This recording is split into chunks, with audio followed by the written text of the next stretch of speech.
Good evening friends, कैसे हैं आप लोग। मैं आशा करता हूँ आप लोग अच्छे होंगे। मैं राम किशुन। मैं आज आप लोगों को पास्ट इंडिफिनिट टेंस बताने जा रहा हूँ।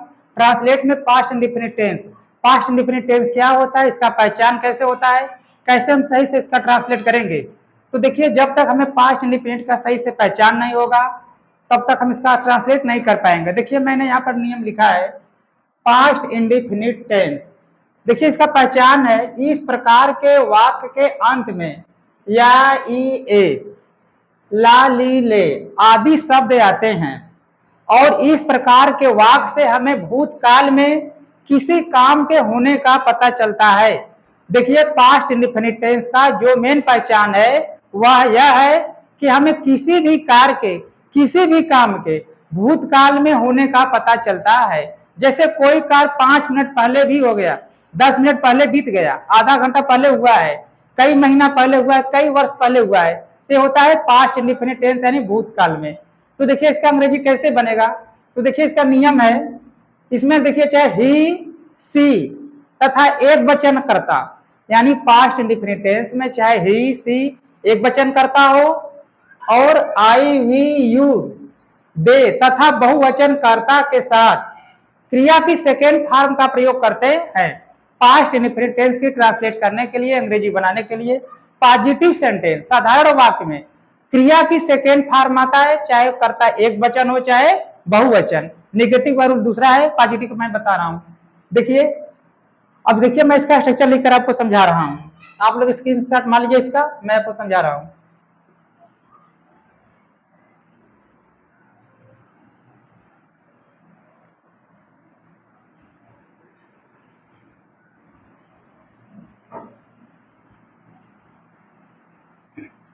देखिए, इसका क्रम क्या होता है,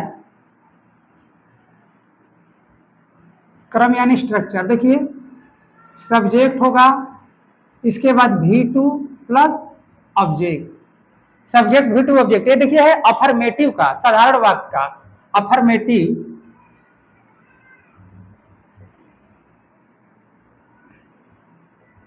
ये अफर्मेटिव का रूल है साधारण के लिए।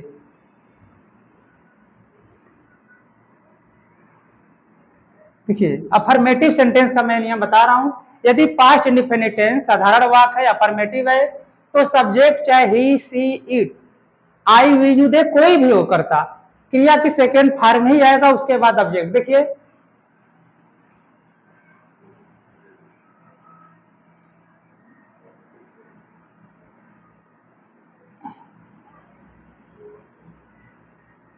वह बाजार गया। देखिए, वह बाजार गया, करता क्या है वह, अब बाजार गया। देखिए, इससे क्या पता चलता है, भूतकाल में जो व्यक्ति, लड़का जो जिसके बारे में हम कह रहे हैं कि वह बाजार गया, यानी यह काम भूतकाल में पूरी तरह से समाप्त हो चुका है।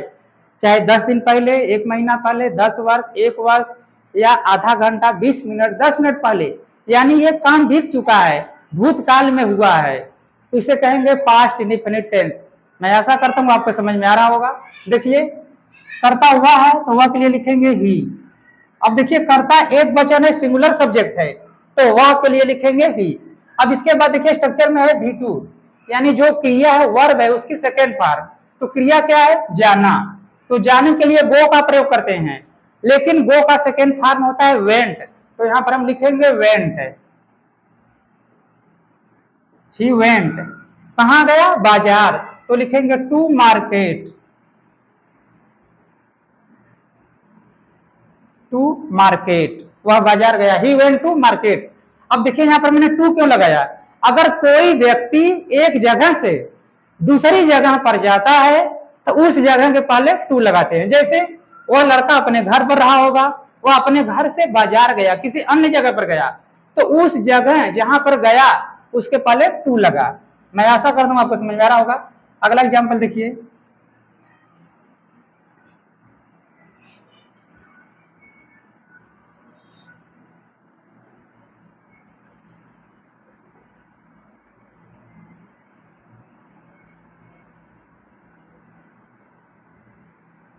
देखिए, कोमल दूध पी, यानी दूध पी या दूध पिया। मान लीजिए कोमल दूध पी, किसी लड़की का नाम है कोमल, कोमल दूध पी, यानी कोमल ने दूध पी लिया, यानी भूतकाल में बात है कोमल ने दूध पी, या इसको हम लिख सकते कोमल ने, देखिए कोमल ने दूध पिया, कोमल ने दूध, कोमल ने दूध पिया, कोमल ने दूध पिया। देखिए पास्ट टेंस में है, ने का अंग्रेजी नहीं बनता है। कोमल ने दूध पिया, जो लड़की है कोमल का हम बात कर रहे हैं वह दूध पी ली, यानी भूतकाल में पहले ही पी चुकी है। 10 मिनट तक, आधा घंटा, 1 घंटा, 2 दिन, 4 दिन, महीना, 10 महीना, साल भर, 10 साल पहले पी, यानी भूतकाल में दूध पी है। ये हो गया पास्ट इंडिफिनिट टेंस। देखिए कोमल क्या है, एक लड़की का नाम है तो एक वचन करता है, तो कोमल, कोमल। इसके बाद देखिए V2 जो क्रिया है उसका सेकेंड फॉर्म, क्रिया क्या है, पीना, तो पीने के लिए ड्रिंक का प्रयोग करते हैं, तो ड्रिंक का सेकेंड फॉर्म होता है ड्रैंक, तो यहां लिखेंगे ड्रैंक। कोमल ड्रैंक, अब क्या पी, ऑब्जेक्ट क्या है, अदर वर्ड क्या है, मिल्क, तो दूध, दूध, दूध का अंग्रेजी क्या होगा, मिल्क। ठीक, मैं आशा करता हूं समझ में आ रहा। देखिए अगला अनुवाद, मैंने केला खाया,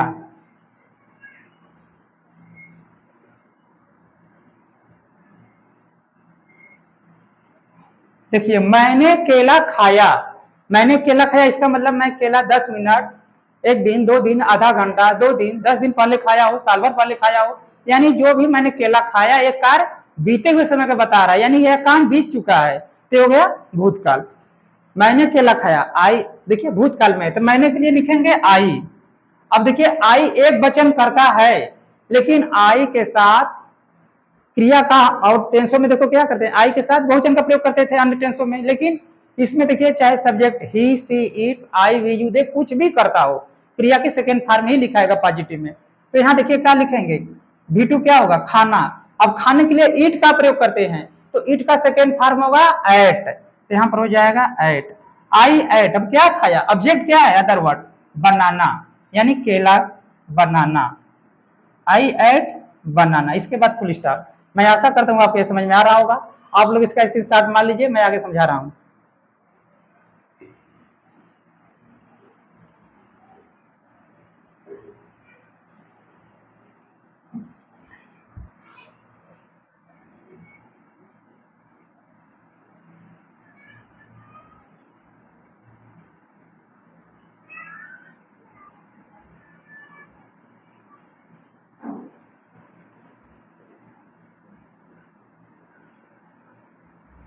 इसका नहीं,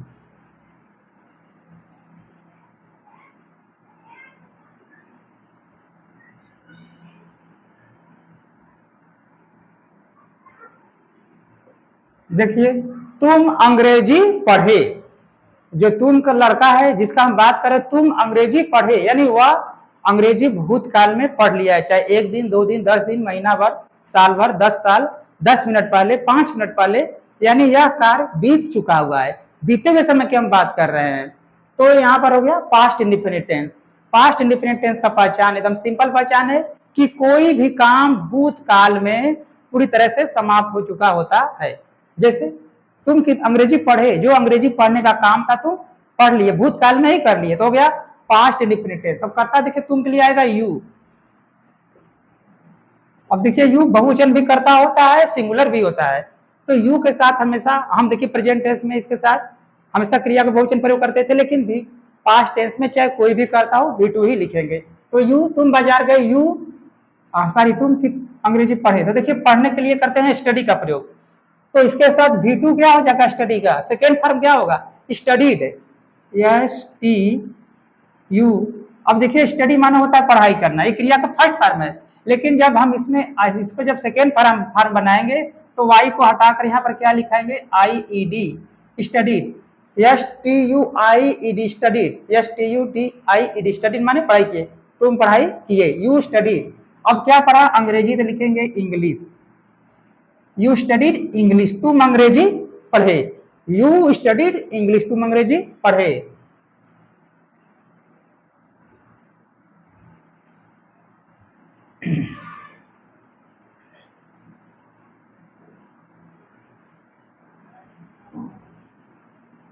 देखिए हम खाना खाए, अब इसमें देखिए हम बहुवचन करता है, यानी ढेर सारे लोगों को बात कर रहा है, हम खाना खाए। जब करता बहुवचन है तो हम के लिए क्या लिखेंगे? वी। वी। अब यह बहुवचन करता है, इसके साथ भी सेकेंड फॉर्म क्रिया का क्या आएगा? एट। वी एट फूड, हम खाना खाए। इसके बाद देखिए, चाहे कर्ता सिंगुलर हो चाहे प्लूरल हो, यानी सब्जेक्ट सिंगुलर हो चाहे प्लूरल, भी टू का ही प्रयोग करेंगे, यानी क्रिया का सेकेंड फॉर्म का ही प्रयोग करेंगे। देखिए यहाँ पर कर्ता बहुवचन है तो भी टू, पीछे देखे थे कर्ता एक वचन था तो भी टू। मैं ऐसा करता हूँ, आपके समझ में आ रहा होगा। आप लोग इसका स्क्रीनशॉट मान लीजिए, मैं आपको इसका अब निगेटिव बताने जा रहा हूँ। देखिए मैं ऐसा करता हूँ, आपको समझ में आ गया। अगर अफर्मेटिव वाक्य है, अफर्मेटिव यानी जिसमें नहीं शब्द ना आया हो, उसे कहते हैं अफर्मेटिव। यदि यह अफर्मेटिव है तो चाहे सब्जेक्ट सिंगुलर हो चाहे प्लूरल हो, हम क्रिया की सेकेंड फॉर्म का ही प्रयोग करेंगे। मैं आशा करता हूं आपको समझ में आ रहा होगा। अब देखिए मैं आपको इसका निगेटिव बताने जा रहा हूं। निगेटिव सेंटेंस क्या होता है?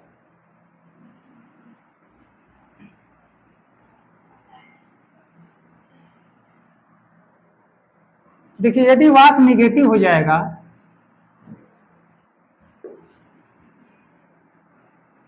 यदि वाक्य निगेटिव रहेगा तो स्ट्रक्चर देखिए क्या होगा निगेटिव का।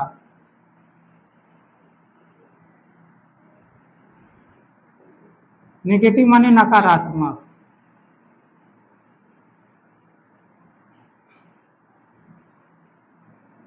देखिए स्ट्रक्चर इसका होगा सब्जेक्ट प्लस डीड नॉट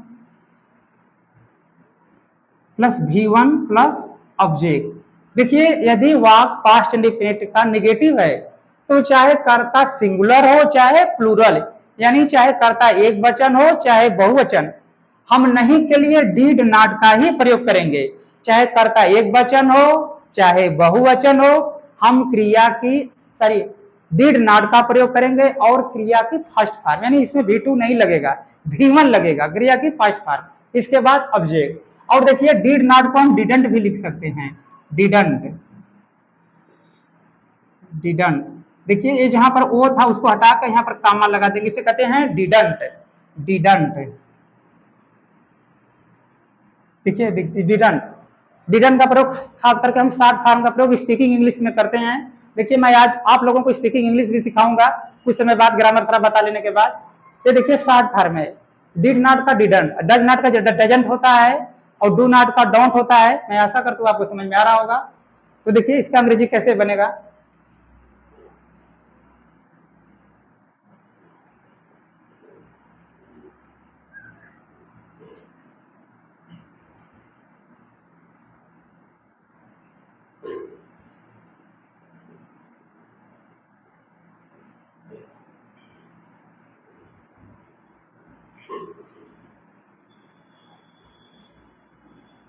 देखिए राधा किताब नहीं पढ़ी, ये पास्ट टेंस का है। देखिए राधा किताब नहीं पढ़ी, यानी भूतकाल में बात बताया जा रहा है कि राधा किताब नहीं पढ़ी, तो हो गया पास्ट इंडेफिनिट का नेगेटिव सेंटेंस। देखिए इसमें नहीं आया है, ये हो गया नेगेटिव सेंटेंस। जब इसकी अंग्रेजी बनाएंगे तो सब्जेक्ट लिखेंगे, चाहे सब्जेक्ट सिंगुलर हो चाहे प्लूरल हो, हम डिड नॉट का प्रयोग करेंगे, क्रिया की फर्स्ट फॉर्म, उसके बाद ऑब्जेक्ट। जैसे देखिए राधा, राधा एक लड़की का नाम है, एक वचन करता है तो लिखेंगे Radha.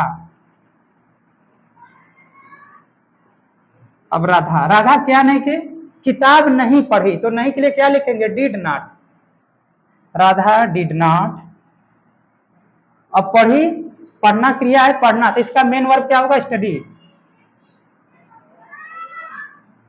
Radha did not study, क्या नहीं पढ़ी, ऑब्जेक्ट क्या है? बुक, तो लिखेंगे बुक। इसके बाद full stop. Radha did not study book, इसे हम लिख सकते हैं Radha didn't, Radha didn't study book. Radha didn't study book, Radha Radha किताब नहीं पढ़ी, राधा डिडंट स्टडी बुक। इस तरह से इसका अंग्रेजी बनेगा। दूसरा देखिए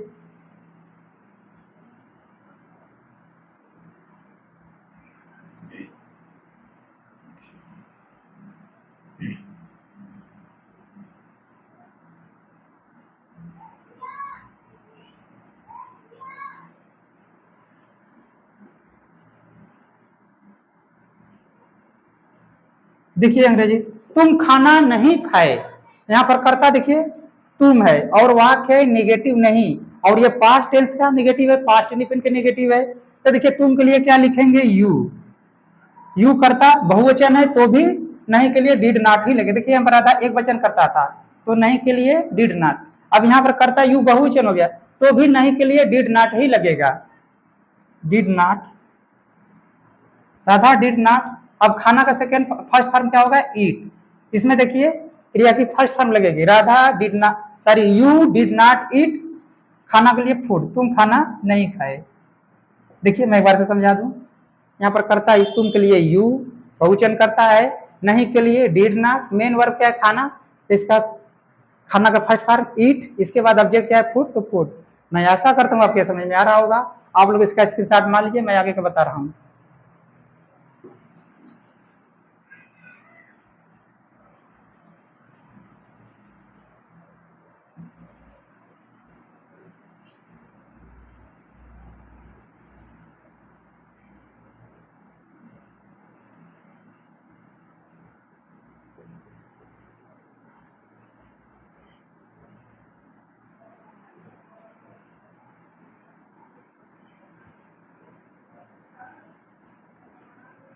वे अंग्रेजी नहीं बोले। देखिए वे अंग्रेजी नहीं बोले, पास्ट इंडिफिनिट टेंस में है, निगेटिव है, इसका अंग्रेजी क्या बनेगा, वे के लिए लिखेंगे दे। बहुवचन करता है वे के लिए आएगा दे, बहुवचन करता है तो नहीं के लिए क्या लिखेंगे, डिड नॉट या डिडंट, डिड नॉट या डिडंट, दे डिड नॉट। अब बोलना क्रिया है तो इसका फर्स्ट फॉर्म क्या होगा, speak. They did not speak, क्या बोले, अंग्रेजी, English. They did not speak English, वे अंग्रेजी नहीं बोले। अब देखिए मैं और इसमें रूल बता रहा हूं, यदि भूतकाल में पास्ट इंडिफिनिट टेंस निगेटिव में यदि कभी नहीं शब्द आए, कभी नहीं शब्द आए, तो कभी नहीं के लिए नेवर का प्रयोग करते हैं या नहीं भी या, इसके साथ डू नॉट का, सॉरी डिड नॉट का प्रयोग नहीं होगा, और क्रिया की सेकेंड फॉर्म आती है। जैसे देखिए आप लोग इसका स्क्रीनशॉट मान लीजिए, मैं समझा रहा हूं।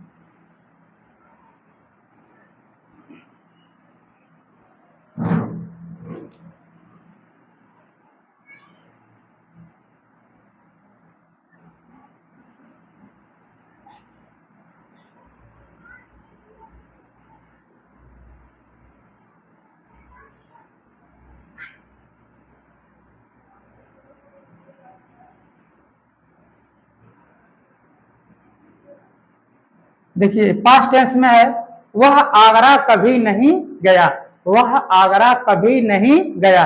देखिए पास्ट टेंस में है और आया है कभी नहीं, कभी नहीं आया है। तो देखिए जब सेंटेंस में पास्ट टेंस हो, पास्ट टेंस है, पास्ट टेंस के सेंटेंस में कभी नहीं शब्द आए तो कभी नहीं के लिए नेवर का प्रयोग करते हैं, एन ई भी ई आर, एन ई भी ई आर, नेवर माने होता है कभी नहीं, कभी नहीं का प्रयोग करेंगे। लेकिन और देखिए इसमें डिड नॉट का प्रयोग नहीं करेंगे, लेकिन जो वर्ब है, क्रिया है, उसका सेकेंड फॉर्म आएगा। देखिए वह आगरा कभी नहीं गया, तो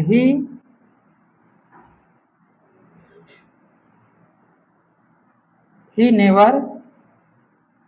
देखिए कभी नहीं के लिए तुरंत बाद आएगा सब्जेक्ट, उसके बाद कभी नहीं के लिए नेवर, कभी नहीं, इसके बाद देखिए वर्ब क्या है, जाना, तो इसका सेकेंड फॉर्म आएगा, गो का सेकेंड फॉर्म वेंट, ही नेवर वेंट। अब वह कहां नहीं गया, आगरा, तो देखिए वह आगरा नहीं गया, तो आगरा के पहले हम क्या लिखेंगे, to, he never went to Agra, he never went to Agra, वह आगरा कभी नहीं गया, he never went to Agra, वह आगरा कभी नहीं गया। मैं कभी नहीं किताब पढ़ा, मैं कभी नहीं किताब पढ़ा।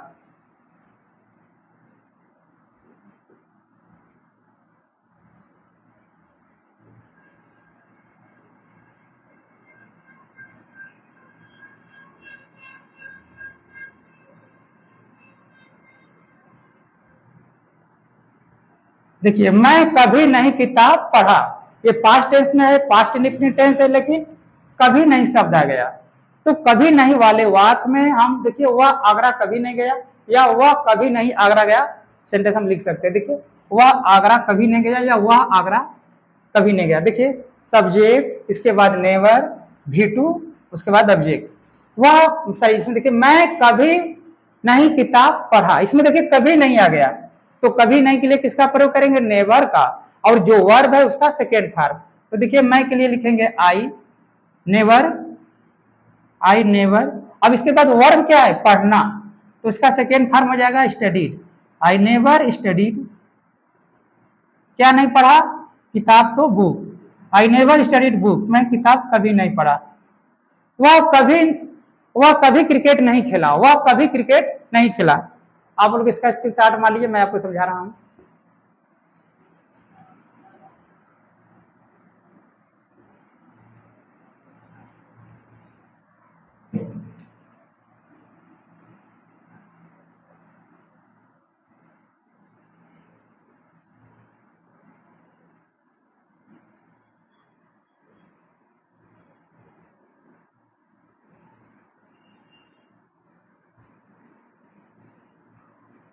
देखिए वह कभी नहीं क्रिकेट खेला, तो देखिए इसमें भी कभी नहीं आ गया, सब्जेक्ट वर्ब पास्ट टेंस में, तो इसका क्या होगा अंग्रेजी, ही नेवर। इसके बाद देखिए मेन वर्ब क्या, खेलना, तो इसका V2 क्या होगा, played, he never played, he never played cricket, object है cricket, he never played cricket, वह कभी क्रिकेट नहीं खेला। मैं आशा करता हूँ आपके समझ में आ गया होगा। अब देखिए मैं इसका अगला कुछ और बता रहा हूं।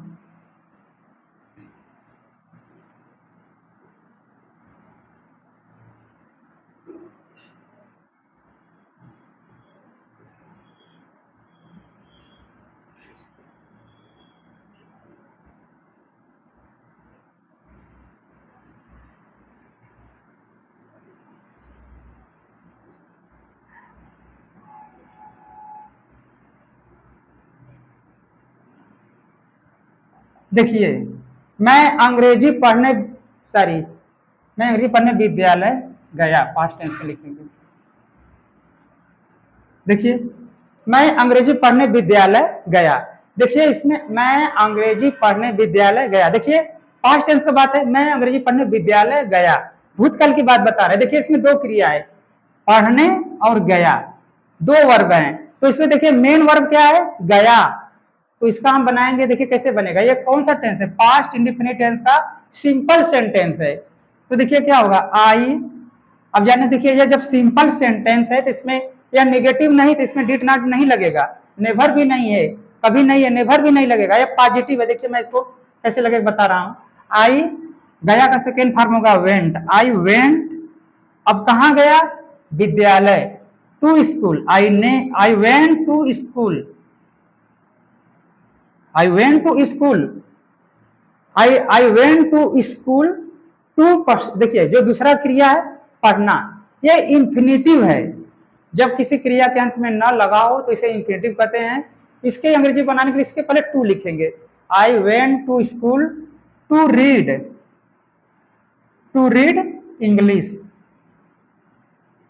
इंग्लिश, देखिए यह पास्ट टेंस में है, मैं है करता, आई हो गया, गया जो क्रिया है गया मेन वर्ब है, इसका सेकेंड फॉर्म हो गया। अब कहां गया, विद्यालय गया, तो विद्यालय के पहले टू लिख दिया, क्योंकि अपने घर से वह विद्यालय गया, एक जगह से दूसरे जगह गया, तो टू लग गया। इसके बाद ये जो टू लगा ये इंफिनिटिव लगा है, क्योंकि देखिए इसमें दो क्रिया है, गया मेन वर्ब है और पढ़ने जाना क्या है, इंफिनिटिव है, तो जो दूसरा क्रिया है ये मेन वर्ब का काम, एक वर्ब का काम नहीं कर रहा है, यहाँ पर इंफिनिटिव का कार्य कर रहा है, तो इसके पहले टू लगा दिया, उसके बाद ऑब्जेक्ट क्या है, अंग्रेजी, तो अंग्रेजी लिख दिया। मैं आशा करता हूँ आपके समझ में आ गया होगा। अब देखिए मैं आपको इसका इंट्रोगेटिव बताने जा रहा हूँ, इंट्रोगेटिव कैसे बनेगा, आप लोग इसका स्क्रीनशॉट मार लीजिए, बताओ।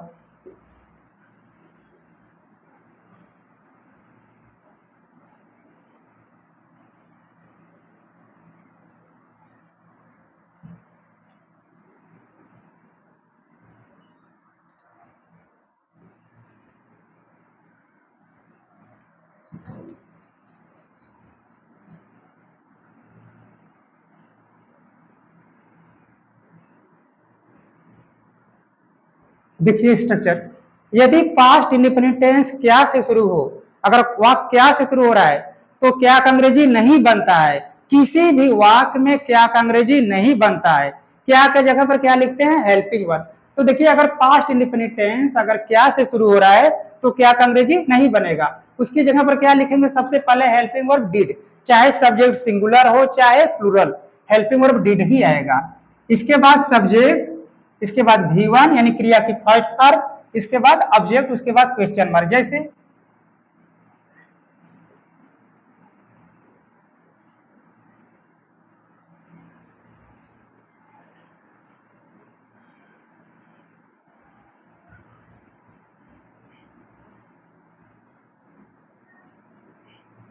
देखिए, क्या राम एक गाना गाया। देखिए करता क्या है, राम, राम एक वचन करता है, लेकिन वाक्य किससे शुरू हो रहा है, क्या से।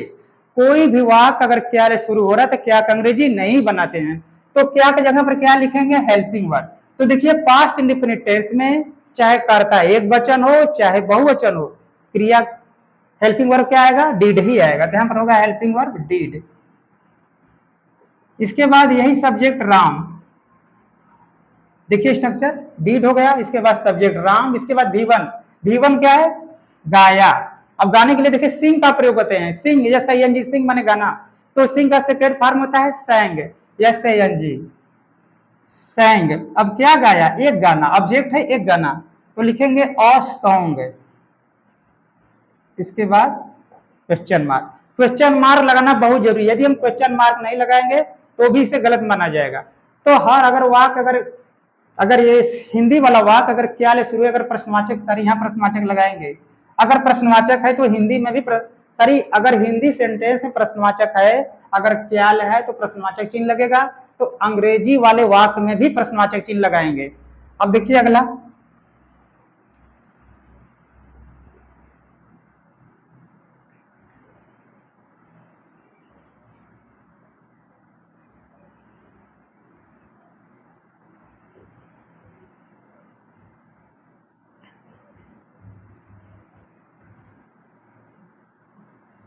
देखिए क्या तुम अंग्रेजी पढ़ाए।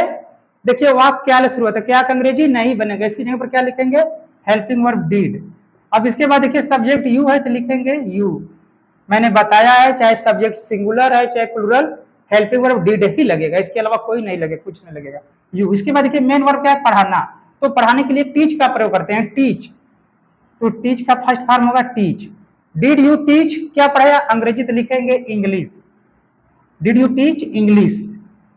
अब देखिए तुमने क्या पढ़ाया, did you teach, what did you, sorry क्या तुम अंग्रेजी पढ़ाए, डिड यू टीच इंग्लिश, तुम क्या पढ़ाए, क्या नहीं सॉरी देखिए क्या तुम अंग्रेजी पढ़ाए, डिड यू टीच इंग्लिश। मैं ऐसा करता हूँ, आपके समझ में आ रहा होगा, आप लोग स्क्रीन शॉट मान लीजिए, मैं एग्जाम्पल और बताऊँ।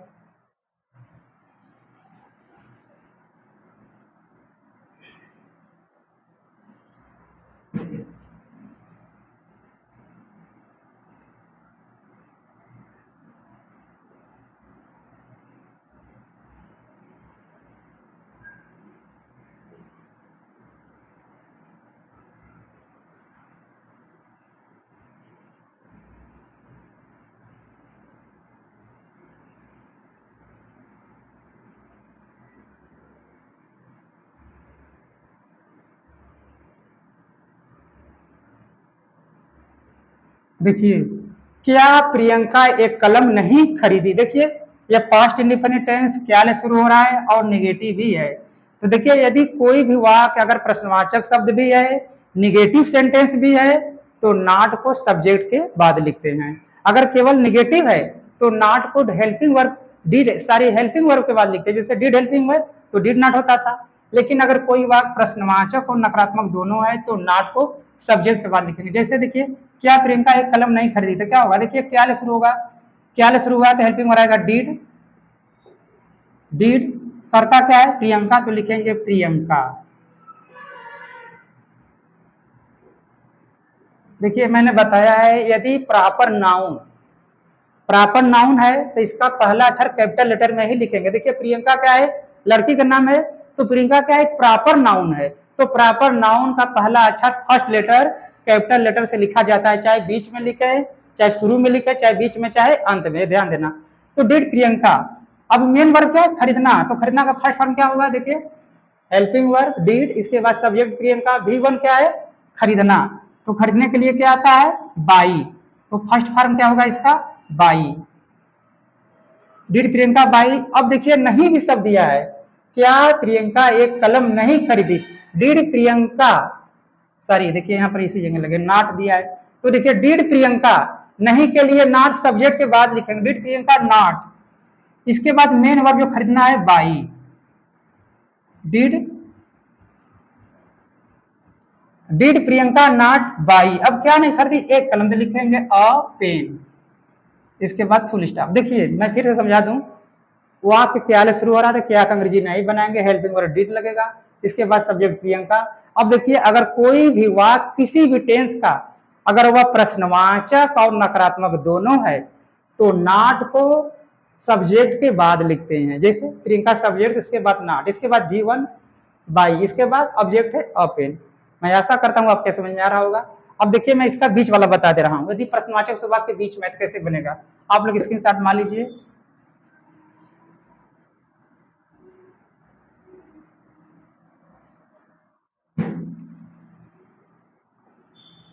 देखिए यदि प्रश्नवाचक शब्द, यदि हिंदी सेंटेंस प्रश्नवाचक शब्द वाक्य के बीच में हो तो इसकी अंग्रेजी बनाने के लिए सबसे पहले जो प्रश्नवाचक शब्द दिया है, जैसे what, where, when, why, how, उसके बाद हेल्पिंग वर्ब डिड, उसके बाद सब्जेक्ट V1 ऑब्जेक्ट और क्वेश्चन मार्क। जैसे देखिए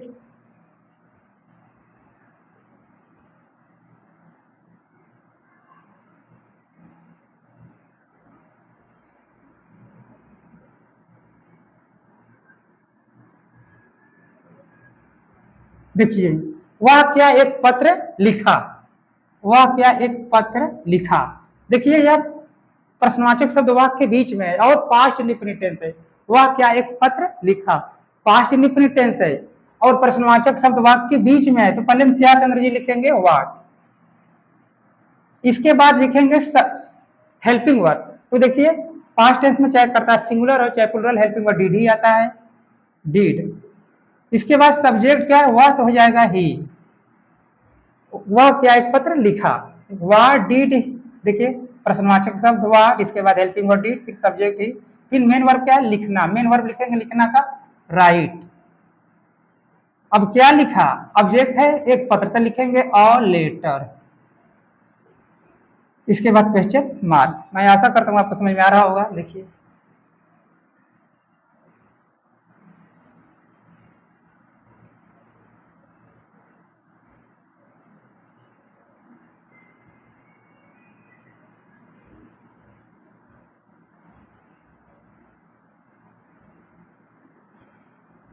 देखिए तुम कैसे नाचे, देखिए प्रश्नवाचक शब्द कैसे बीच में वाक्य है, तो कैसे का अंग्रेजी होगा हाउ, हाउ, इसके बाद हेल्पिंग वर्ब डिड आएगा, चाहे सब्जेक्ट सिंगुलर हो चाहे प्लूरल, हेल्पिंग वर्ब डिड ही आएगा, इसके बाद सब्जेक्ट यू, तुम के लिए यू, इसके बाद मेन वर्ब क्या है नाचना, तो इसका हो जाएगा डांस, इसके बाद क्वेश्चन मार्क। मैं आशा करता हूँ आपके समझ में आ गया होगा। आप लोग एग्जाम्पल इसको स्क्रीनशॉट मान लीजिए, मैं एग्जाम्पल और समझा दूं।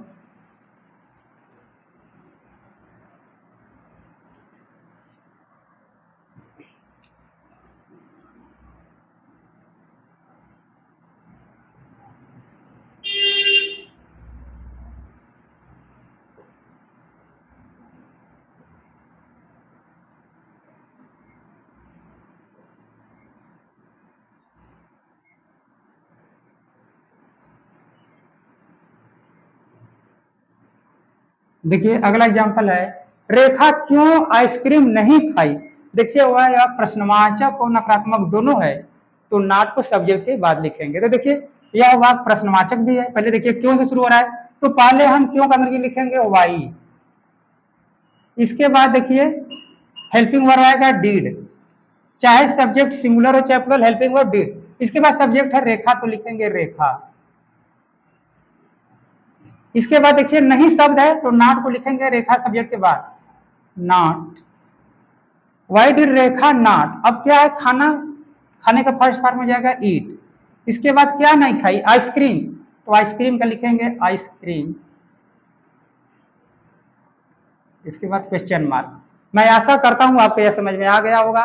देखिए कुछ लड़कों ने कमेंट में किया कि सर नाउन बताइए, तो देखिए टेंस पूरा हो जाने पर मैं पास्ट इंडिपेंडेंस बता रहा हूँ, past continuous, past perfect, future indefinite, future continuous, future perfect, future perfect context में बताने के बाद मैं नाउन बताऊंगा।